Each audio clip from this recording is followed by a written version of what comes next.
오늘은 요한서신의 12번째 마지막 시간입니다. 오늘 제목이 중보사역과 결신, 그렇게 제목을 잡았습니다. 왜냐하면 당시 교회의 혼란을 야기했던 그노시스주의, 영지주의자들이 예수님을 부인하는 풍조를 만들기 시작했습니다. 몰라서 그럴 수도 있지만 그 저희 자체가 삐뚤어진 사상의 이념이에요.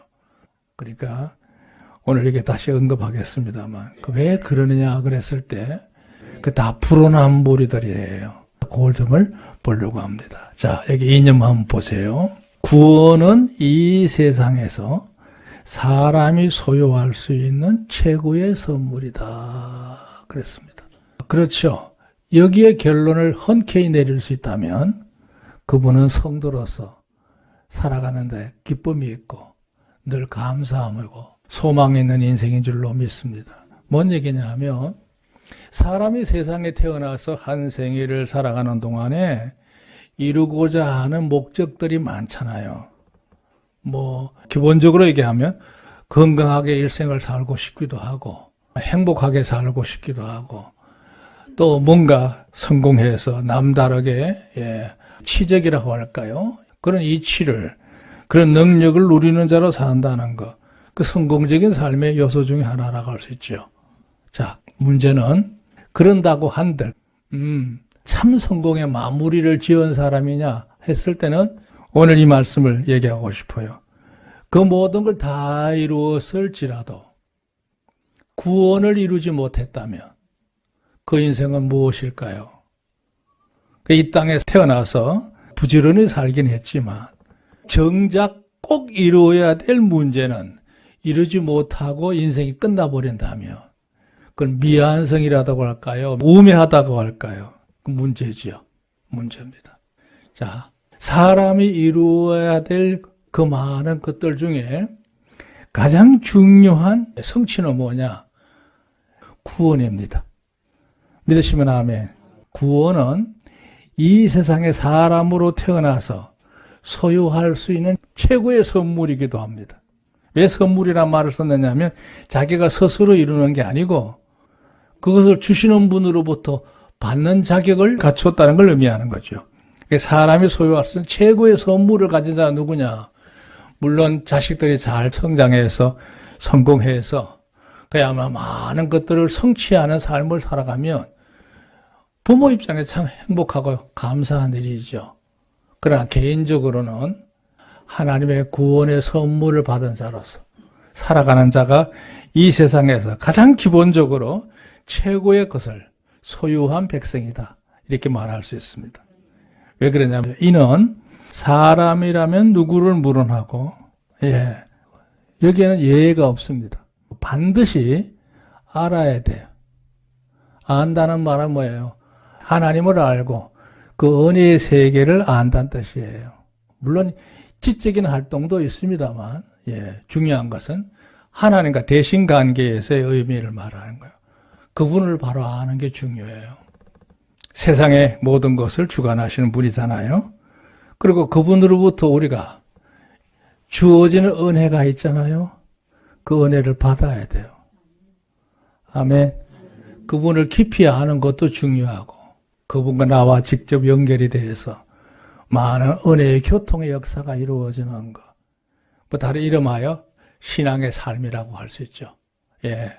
그리고 그 은혜의 삶을 계속해서 이루어가는 삶, 누려가는 삶 알아야 되고 받아야 되고 살아야 되는 거예요. 자, 그런 관점에서 오늘 이 시간에 여기 계신 모든 분들은 이 조항에 합격인 줄로 믿습니다. 아멘. 여러분이 바로 그런 주인공이죠. 그렇게 해야 되는 그 모든 것에서 여기 중요한 말이 써놨어요. 인위적인 노력이 어느 한 방편의 결과가 아니고 내가 노력해서 된다고 되는 게 아니고요. 이거예요. 하나님의 자비하신 뜻을 제대로 내가 깨달아야 되잖아요. 그 뜻을 따라서 믿음으로 받아들여줘서 그렇게 해서 내 안에서 내 삶의 전체를 펼쳐져 가면서 완성되어지는 것, 이름하여 은혜의 삶입니다. 그게 바로 되어야 된다는 거죠. 자, 곧 예수 그리스도를 믿음으로 영접하고 구원받아서 거듭나서 그 일생을 진정한 성도로서 사는 자는 다소 뭐 세상적으로 이런저런 거 좀 잘 못 이뤘다 해도 그거 너무 아쉬워할 거 없습니다. 그래도 제가 볼 때는 여기 계신 모든 분들, 특히 연로하신 분들, 늘 그런 생각을 제가 합니다. 내가 나이가 드니까 그런 생각하는 것 같아요. 그게 뭐냐, 다 성공한 분들이로구나. 비교 한번 해볼까요? 이 세상에 절대 권력자, 독재자들이 많았어요. 세상의 모든 걸 다 자기 것처럼 썼던 사람들. 그들 보면 한결같이 대부분 다 장수하지 못했어요. 여기에요, 70만 넘어가셨으면 그분은 대단한 성공자입니다. 근데 뭐 70이 뭐예요? 지금 우리 80, 90 다 넘어가신 분들 계세요. 대단한 분들이에요. 아니, 권력자들이 뭐 돈이 없어서 뭐 어떻겠어요? 무슨 어떤 권한이 없으면 뭐 어떻겠어요? 안 됩니다. 하나님이 주시는 생애의 역사의 은혜는 하나님이 주셔야 누리는 거예요. 인간적으로 누려봐야 그 얼마나 누리게 수 있겠어요? 안 되는 겁니다.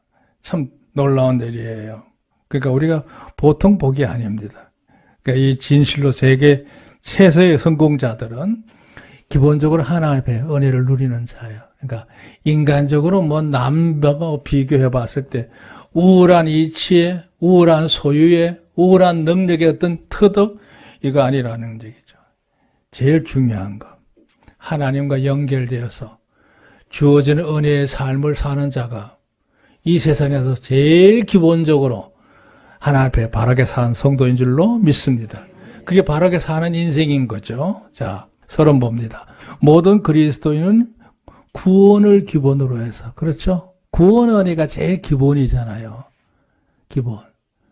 그리고 그 구원이랑 믿음으로 이루는 건데요. 이 믿음은 거기에 연계해서 5가지의 은혜 역사가 완벽하게 우리 안에 의식세계 속에 체계가 갖추어져야 돼요. 흔히 말하는 5대 확신입니다.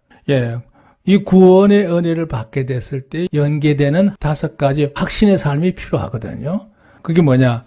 사죄 확신, 구원의 확신, 그 다음에 하나님 우리 일평생 우리와 함께 동행하시고 우리를 역사하시면서 지도하시는, 함께 하시는 인도하심의 역사, 그 다음에 하나님께서 우리가 기도할 때에 응답하시는 응답의 확신, 그리고 이제 최종적으로 우리가 인생을 참으로 감사하게 은혜 가운데 잘 살았다고 하는 마지막 마침표를 찍을 수 있는 성리의 주인공이 바로 우리인 줄로 믿습니다. 천하 없어도 이거는 분명한 겁니다. 필요하면 오늘 저녁에 좀 더 소상하게 설명하겠습니다. 자, 문제 5대 확신을 견실하게 유지하면서 살아가는 것. 그게 신앙생활의 모토입니다. 골격입니다. 중심입니다. 이는 매우 다각적으로 마귀의 미혹의 역사들이 계속되고 있어요. 지금 우리가 사는 이 시대가 좀 여러분 좀 긴장해 볼 필요가 있는데요. 그게 더 극성맞은 것 같아요. 요즘 이렇게 영계의 흐름을 쭉 이렇게 주시해 보면 전에 없이 아주 표출되어서 의도적인 거죠. 죽기 살기로 굉장히 공격적으로 덤벼든다고 할까요? 절대 훼손하려고 하는 움직임들이 많아지고 있는 걸 확실히 느낍니다. 전에는 예를 들어서 약간 불온하다, 문제가 있다, 정상적이지 않다고 하는 걸 엄밀하게 진행했던 것들이 이제는 아니에요. 아주 표면화돼서 공개적으로 여러 가지로 구사하고 있는 것이 오늘의 현실인 걸 보게 돼요. 이럴 때 우리 성도들이 오늘 이 말씀이 참 우리에게 도움이 될 거다, 그렇게 생각합니다. 왜? 오늘 제목이 그렇잖아요. 결신이라는 말을 쓰는데요. 무슨 얘기냐? 내 마음에 믿음을 확실히 한다, 이런 의미예요. 그래서 그런 의식으로 우리가 종교를 짓는 말씀으로 오늘 말씀을 상고하려고 합니다. 자, 여기 일대지 응답에서의 간구 그랬습니다. 우선 13절은 좀 다른 얘기인데요. 내가 하나님의 아들의 이름이 있는 너희에게 이것을 쓴 것은 너희로 하여금 너희에게 영생이 있음을 알게 하게 함이라 그랬어요. 그게 뭔 얘기냐면 워낙 교회가 여러 가지 저런 일들로 시달림을 받게 되니까 성도들이 믿음이라고 할까요? 영적 생활 자체가 혼란을 겪고 있거든요. 사도 요한은 내가 이 서신을 왜 너에게 보낸지를 아느냐? 너희가 영접해서 모시고 사는 예수님을 신앙적으로 흔들리지 말고 견실하게 살아가기를 원한다. 왜? 구원은 예수 안에만 있기 때문에 예수님을 바로 섬기는 일에 믿음의 사람이 되라고 하는 요구를 여기서 하고 있죠. 참고적으로 사복음 중에 요한복음 있잖아요. 이 사도 요한이 기록을 했어요. 그런데 요한복음을 마무리를 짓는 과정에서 20장 31절이에요. 그게 분명히 무엇을 박았어요. 오직 이것을 기록한 것은 너희로 하여금 예수께서 하나님의 아들이신 그리스도를 믿게 하는 것이 목적이고 그렇게 믿음으로 말미암아 너희가 믿고 그 이름을 힘입어서 생명을 얻게 하려 함이라. 그렇게 얘기했어요. 그러니까 예수님을 영접해서 제대로 믿고 살면 구원받는 일에 문제가 없게 하기 위해서 이 요한복음을 쓴 거다. 그렇게 명시하고 있거든요. 그런데 똑같은 유형의 말이 바로 오늘 그 13절에 남아있는 거예요. 여기 1번 한번 설명 보세요. 사도 요한은 본 서신을 보내는 목적을 서두에서도 처음에도 얘기됐어요. 1장에서. 다시 한번 얘기하면서 또 못 박아요. 그러니까 단순한 안부나 신앙적인 동료가 문제가 아니고 하나님의 아들이신 예수님을 그리스도로 믿음으로써 우리 성도들이 구원받았다는 사실에 대해서 조금 더 흔들림 없이 살게 하기 위해서 이 서신을 다시 마무리하면서 부탁한다. 믿음에 흔들리지 마라 하는 얘기를 오늘 여기 13절에서 다루고 있죠. 그 신앙생활은 우왕좌왕하는 게 아니에요. 곱게 신령하게 가야 되는 줄로 믿습니다. 자, 그러면서 이제 14절에 또 하나 본론을 얘기하고 있는 거예요. 그를 향하여 우리의 가진 바 담대한 것이 이것이니 그의 뜻대로 무엇을 구하면 들으심이라 그랬어요. 예, 뭔 말이냐 하면 하나님을 섬기는 사람, 예수님을 주로 모시고 사는 성도들은 그분의 이름으로 꾸준히 기도 생활에 힘써야 된다는 거예요. 기도 생활. 예, 사도 요한이 요한 서신을 1차적으로 마무리하면서 당부한 얘기는 뭐냐 하면 내가 늘 끊임없이 기도 생활을 힘쓰라는 거예요. 기도 생활을. 이건 피상적으로 하는 말이 아니고 그만큼 절실하기 때문에 그렇습니다. 자, 그러면 우리가 한번 적용을 해볼까요? 여러분 일상생활 속에서 기도 생활을 꾸준히 하십니까? 물론 갑갑한 일이 있으면 하나님을 찾는지 모르겠지만 그게 아니고 일상생활에서 기도 제목을 정하고 수시로 기도 시간을 만들어 놓고 꾸준히 구하는 기도 생활. 이거 필요하지요. 그래야만 내 안에 영성을 유지하는데 문제가 없어요. 두 번째, 더 나아가서 내 주변에 내 기도에 도움이 필요한 사람들이 있을 거예요. 가족으로부터 시작해서 가까운 사람들, 또 더 멀리까지도 대상을 넓히면 그 대상자가 상당히 많아지죠. 심지어 국가나 이정자들을 위해서도 기도하게 되고 먼 타국에 있는 수많은 영혼들을 위해서도 기도하게 되고 지금 세상에 온통 전쟁으로 불안정합니다만 이 정세를 놓고도 기도하게 되고 기도생활 이거 꾸준히 우리가 해야 될 일이거든요. 근데 오늘 내용의 특별히 내용은 뭐냐 하면 너희가 기도에 힘써대 성도들 한 교회 안에서 지체를 이루고 있는 영적 가족들, 영적 지체들을 위해서 서로 돌아보면서 기도하는 데 힘써야 된다 하는 점을 이렇게 얘기를 하고 있는 거죠. 여러분 일상에서 여러분 자신을 놓고도 영성을 유지하기 위해서도 기도 생활이 끊임없이 꾸준히 유지가 되어야 되지만 우리 주변에 돌아보면 진짜 기도할 제목 많아요. 많아요. 근데 요즘 현대인들이 얼마나 정서적으로 좀 무심한 면이 있느냐 하면 심지어 내 자식인데도 불구하고 심각하게 기도하는 부모들이 그렇게 많지 않다는 게 문제예요. 여러분의 자녀들을 위해서 정말 진지하게 좀 심한 말로 심각하게 기도하는 시간들을 가지셔야 돼요. 기도 외에는 다른 이유가 없어요. 누가 와서 도와주겠어요? 하나님이 함께 하셔야 될 줄로 믿습니다. 성령의 역사가 그의 의식 속에도 역사돼서 깨달아지고 변화되고 성숙한 모습으로 나아가는 모습을 봐야 될 거 아니겠어요? 그럴 때 우리의 기도음이 절대적으로 도움이 됩니다. 도움이 돼요. 그러니까 여기 오늘 기본적으로 깔고 있는 마인드가 뭐냐 하면 기도하면 이루어진다는 거예요. 따라합시다. 기도는 이루어진다. 꿈이 이루어지는 게 아니고 기도가 이루어지는 거예요. 누구 이름으로 하는 거예요? 예수 이름으로. 누구한테? 하나님 앞에 구하는 거예요. 그 세상은 하나님이 주체하시는 세상이잖아요. 그분께 기도하는 거니까 역사가 이루어지죠. 에이, 다 팔자대로 사는 거야. 뭐 될 대로 되겠지. 뭐 그거는 문제가 있어요. 그렇게 손을 놓고 살 수는 없는 거죠. 자, 여기 2번 설명 보세요. 이 세상을 살아가는 동안아 누구에게나 현실적인 요인에 의해서 삶이 번잡할 때가 있죠. 마음이 복잡한 걸 말해요. 갈팡질팡하는 거, 어째야 될지 모르는 거. 그럴 때가 있죠. 여기 벌로란 말을 써놨는데 사는 게 너무 힘겨워. 고단한 걸 말해요. 마음이 고단한 거. 그러니까 자연히 갈등이 많아. 번민해. 미쳐 돌아버릴 거야. 어떨 때 절망하고 낙심해서 포기하는 경우도 있어요. 이 다 문제입니다. 그런 것들이 일생간에 계속 반복되고 있는 게 우리 인생 아닙니까? 여러분 보시기에 제가 좀 편안하게 사는 것 같지만 저도 역시 이 짐을 갖고 있어요. 내가 아는 대로는. 개인적인 것도 있고 관계적인 것도 있고 또 내가 살아가는 현실적인 문제들도 있고 또 조금 더 미래를 내다보면서 모든 걸 감망해 볼 때 앞으로 이루어질 세상의 모습에서 내가 어떻게 처신해야 될까 하는 문제도 놓고도 생각할 때면 이런 문제가 오거든요. 와요. 그게 있단 말이죠. 그러나 중요한 건 뭐냐. 여기 그랬어요. 그런 게 있겠지만 진리와 복음을 중심으로 하는 그리스도 생활에는 이런 일들이 더 많아져. 그냥 살기도 어려운데 하나님을 섬기는 성도들에게는 부닥치는 일이 더 많습니다.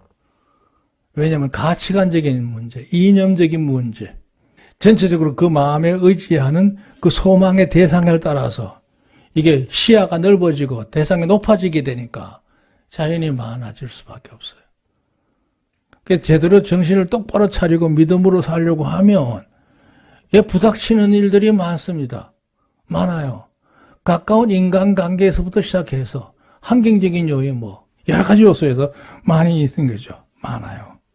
그러나 여러분 우리가 두려워하지 않는 것은 우리가 기도하면 하나님 우리를 도우시고 하나님의 은혜로운 사한 역사가 우리와 함께 하실 줄로 믿습니다. 그게 있기 때문에 믿음을 가지고 기도하는 생활에 힘쓰라는 거예요. 그러니까 마냥 두렵거나 고생스럽지 않는 것은 여기 중요한 말을 했어요. 하나님께서 이미 그 모든 그러한 사례들을 하나님의 말씀을 통해서 다 보여주셨어요. 보여주셨어요. 참 유감스러운 거는 최근에요. 성경을 근본적으로 무시하고 그런 것들이 얼마나 많아졌는지 몰라요. 말도 안 되는 짓들이죠. 안타까움이 있기도 합니다. 세상은 그렇게 만만하게 그들의 말에 휘둘릴 만큼 역사가 진행되지 않습니다. 하나님이 주장하는 세상인 줄로 믿습니다. 두 번째, 우리 안에 성령께서 늘 계시기 때문에 우리를 깨닫게 하시잖아요. 그래서 내 경험, 내 판단으로만 살고 이게 중요하지 않아요. 하나님 앞에 조용히 하나님의 마음을 느끼는 영적인 감성 지수가 필요한 거예요. 그리고 그 문제를 잡고 무엇이든지 내가 할 수 있는 능력은 다 미진하잖아요. 부족해요. 한계가 있어요. 그럼 뭐 하느냐? 기도가 있어요. 기도. 우린 예수 이름으로 무엇이든지 그 청구서의 내용을 기록할 수 있어요. 첨가할 수 있어요. 기도하면 하나님의 놀라운 사한 역사가 여러분 세계 온전히 이루어질 줄로 믿으시기 바랍니다. 기도의 응답이 있기 때문에 세상을 살면서 좀 인생이 참 번잡스럽고 번로하고 번뇌가 있다 할지라도 염려하지 마시고 기도의 응답의 확신을 가지고 하나님 앞에 늘 간구하는 성도가 되기를 주님을 축원합니다. 그를 향하여 우리의 가진 바 담대한 것은 이것이니 그의 뜻대로 무엇을 구하면 반드시 응답하신다. 들으신다 그랬습니다. 할렐루야. 자, 15절. 똑같은 말이 반복해요. 우리가 무엇이든지 구하는 바를 들으시는 줄을 안저 우리가 그에게 구한 그것을 얻은 줄은 또한 아느니라 그랬어요. 그렇죠. 아까도 얘기했지만 기도는 반드시 이루어집니다. 예. 주의 이름으로 행하는 모든 기도는 역사를 일으키는 중요한 단서가 되죠. 여기서 한번 설명 볼까요? 하나님을 섬기는 성도의 삶에서 영적인 호흡과 운동의 일환으로 행하는 거 있죠. 구하라, 찾으라, 두드리라 그랬는데요. 마태복음 7장 7절 8절을 말씀 보면 구하라 그러면 너에게 주실 것이요. 찾으라 그러면 너희가 찾을 것이요. 문을 두드리라 그러면 너에게 열릴 것이니 구하는 이마다 얻을 것이요. 찾는 이가 찾을 것이요. 문을 두드리는 이에게 열릴 것이니라 그랬어요. 그 말씀이 무슨 얘기냐? 기도는 응답하는 역사가 매우 강합니다. 이런 뜻이에요. 우리 새벽에도 지금 늘 기도하는 분들이 계시잖아요. 여러분 가정의 처소에서도 시시때때로 기도하는 시간을 가지시기를 주의 이름으로 부탁합니다. 그럼 많은 은혜 역사들을 여러분이 체험하게 될 줄로 믿습니다. 그 쉼 없이 끊임없이 꾸준히 이런 얘기예요. 하나님 앞에 모든 걸 맡기면서 구하는 시간, 이 기도 생활입니다. 그래함으로써 하나님의 인내하신 눈길과 동행하며 손길의 역사를 성도들은 그 일생간에 반드시 누려갈 것이라는 거예요. 믿으시면 아멘. 중요합니다. 자, 두 번째로 보겠습니다. 자, 이 기도 생활이 기본인데요. 이걸 이제 적용하는 또 하나의 응용이라고 할 수 있어요. 16절. 누구든지 형제가 사망에 이르지 아니한 죄 범하는 것을 보거든 구하라. 그러면 사망에 이르지 않은 범죄자를 위하여 저에게 생명을 주시리라. 사망에 이르는 죄가 있으니 이에 대하여 나는 구하라 하지 않노라. 이거 이제 의미 있는 말인데요. 그 뭔 얘기냐면 쉽게 얘기한 얘기예요. 같은 교회에서 믿음 생활하는 성도들이 살아가면서 내 주변을 볼 때 약간 미진하고 부족한 사람들 있잖아요. 마음이 약한 사람들도 있고 깨달음이 부족한 사람들도 있고 또 형편이 여러 간 저런 일로 시달림을 받아서 힘겹게 살아가는 이들도 있잖아요. 그런 이들을 놓고 너 자신만을 위해서 기도하지 말고 그들을 독려하면서 위로하면서 하나님이 그를 축복하실 수 있도록 계속 기도하는 마음으로 하나가 되라는 그런 의미를 강조하고 있어요.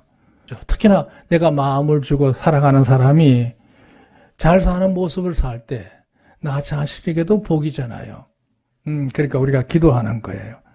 그러니까 기도하면 그들이 은혜의 삶을 반드시 누리게 된다 이런 얘기고 또 잘못된 길 혹시 실수를 해도 그 실수한 사람이 뒤늦게라도 깨닫고 회개해서 돌아올 수 있는 기회가 만들어진다는 얘기예요. 그건 당연한 얘기죠. 그때 오늘 얘기 말씀 가운데 하반절이 문제예요. 사막에 이르는 죄가 있으니 이에 대하여 나는 구하라 하지 않겠노라 그랬어요. 그러니까 언색적으로 해석을 하면 그거예요. 그러나 다 기도하는 건 아니다. 사람들 중에는 기도할 필요가 없는 사람도 있다. 이런 말로 들릴 수가 있어요. 근데 그건 아닙니다. 근데 그걸 잘 알아들어야 돼요. 기도의 대상에는 사람이 한정되어 있지 않아요. 원수를 위해서도 기도하는 거고, 마귀의 자식이라 할지라도 기도하는 거고, 그가 일생 동안 마귀가 좋아하는 일만 해가는 악인이라 할지라도 우리의 기도의 대상이 되는 건 틀림없죠. 틀림없어. 그러면 이 말이 뭔 뜻이냐는 말을 이해하기에 여러분 어려운데 여기 2번 설명을 한번 잘 보세요. 나는 단순히 나약하거나 무지함에서 그런 어려움에 시험에 직면하였다면 그건 당연히 기도해서 도와줄 일이죠. 우리가 도와줘. 근데 악한 선동이나 사람이 근본적으로 악인이 악인, 그런 사익적으로 고의적으로 해놔서 성령을 해방하는 사람들이 있단 말이죠. 아까도 얘기했지만 그런 무리들이 요즘 점점 표면화되고 있어요. 아주 노골적이에요. 그들이 또 이 매스미디어를 너무나 잘 활용을 해요. 아주 소문을 내면서 공격적으로 행동합니다. 그들을 마냥 미워할 게 아니라 사실 우리가 기도해야 되거든요. 근데 중요한 건 이거예요. 그런 해방한 자들을 위한 간구를, 하나님 저들이 회개하게 해주십시오. 뭐 하게 해주십시오. 이런 기도보다 더 급한 건 뭐냐 이거예요. 도리어 하나님의 공의로운 주시하심이 이루어질 수 있도록 기도하는 거라는 거죠. 하나님 주도하는 이 모든 세상에서 하나님의 그 의로운 역사, 주재하심의 역사가 온전하여질 수 있도록 하나님 이 모든 것을 다스려 주옵소서. 이해되십니까? 그 기도가 더 우선이라는 의미란 얘기예요, 이 말이. 그러니까 악인을 위해서는 기도하지 마라 이렇게 받아들이지 말고, 악인이 언제 회개하고 진리를 깨달아서 돌아오는 시간은 무한정 걸려요. 그러나 더 급한 건 뭐냐? 그들의 악행에 의해서 넘어지고 있는 사람들이 많기 때문에 하나님의 그 주재하심이 심판의 역사가 온전히 이루어져서 이 땅에 어서속히 정의로운 사회가 펼쳐지기를 바랍니다 하는 기도가 급하지 않느냐는 의미가 오늘 이 말씀의 뉘앙스예요. 그러니까 이걸 기도는 아무나 기도하는 게 아니고 하지 말아야 될 대상이 있네, 이렇게 오해하면 안 된다는 뜻이에요.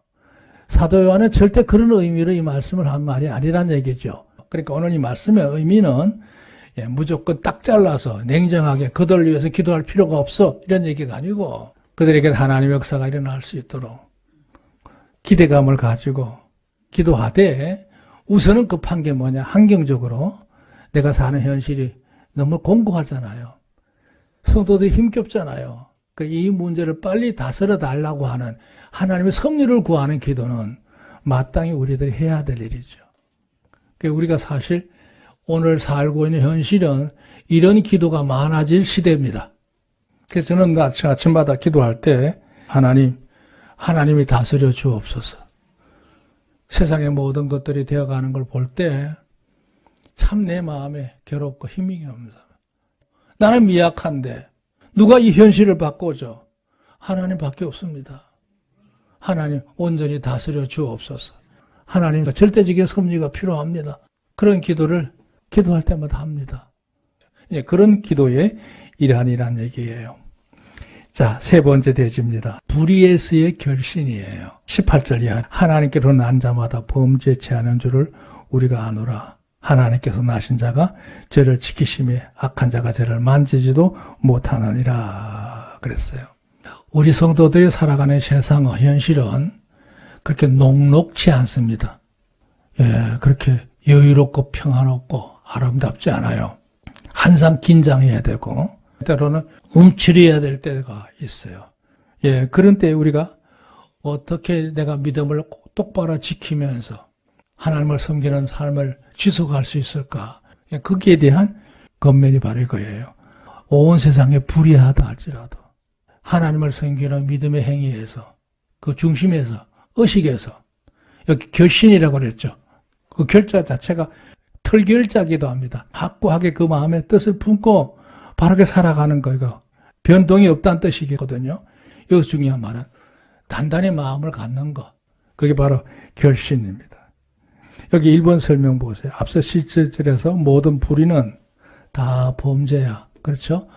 어긋난 것들은 다 이탈이잖아요. 그러나 그 중에는 사망에 이르지 않는 죄도 있다. 그랬어요. 그러니까 다시 말해서 모든 사람이 다소 실수는 할지라도 영영이 잘못된 길로 떨어지는 경우는 없죠. 다 그러면 우리가 어떻게 살아요? 저도 역시 목사이지만 때때로 실수할 때가 많거든요. 그걸 하나님 일일이 죄를 묻는다면 내가 온전하겠어요? 그러나 하나님의 자비하심으로 인해서 우리가 살아가는데 문제가 없잖아요. 또 뒤늦게라도 깨닫고 고백해서 용서함 받고 하나님의 은혜를 구하는 영적 생활이 계속 꾸준히 이어짐으로 인해서 우리가 영성을 유지하는 거예요. 그런 것처럼 우리 주변에 있는 성도들을 보고 관심을 가지고 꾸준히 기도해 주는 거, 그 일을 꾸준히 하라는 거예요.